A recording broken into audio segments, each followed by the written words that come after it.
இங்கே தானே ஒரு வடை கூட கடன் கொடுக்க மாட்டேங்கிறாப்ல. அப்படியா? இன்னைக்கு நான் வரேன், வா பார்க்கலாம். அண்ணே, ஏன் தம்பி? 2 உளுந்து விட உண்ணா. இந்தாப்பா.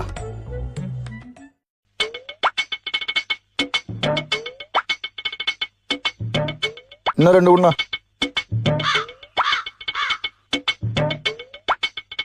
இந்தாங்கண்ணா. என்ன தம்பி 4 வடை வாங்கிட்டு 1 வடைக்கு காசு கொடுக்குற? அங்க என்னென்ன எழுதி போட்டிருக்கீங்க? எங்க? முதல் பலகாரம் தானே கடன் கிடையாது, அதான் முதல் பலகாரத்துக்கு காசு கொடுத்துட்டேன். மிச்சம் 3 அக்கௌண்ட்ல வச்சுருங்க. இருங்கடா. ஓஹோ அப்படியா? அண்ணா 2 சமோசா உண்ணா. சரிண்ணா, கடனா வச்சுக்கோங்க. ஏன்? இப்போ அங்கே என்ன இருக்குங்க? இன்று டீ பலகாரம் கடன் கிடையாது. இன்னைக்கு தான் நான் கடன் இல்லை, நான் நாளைக்கு சாப்பிட்றதுக்கு வாங்கிட்டு போகிறேன். இனிமே எப்படி கடன் வாங்கலான்னு பார்க்குறேன். டீ பலகாரம் தானே கடன் கிடையாது.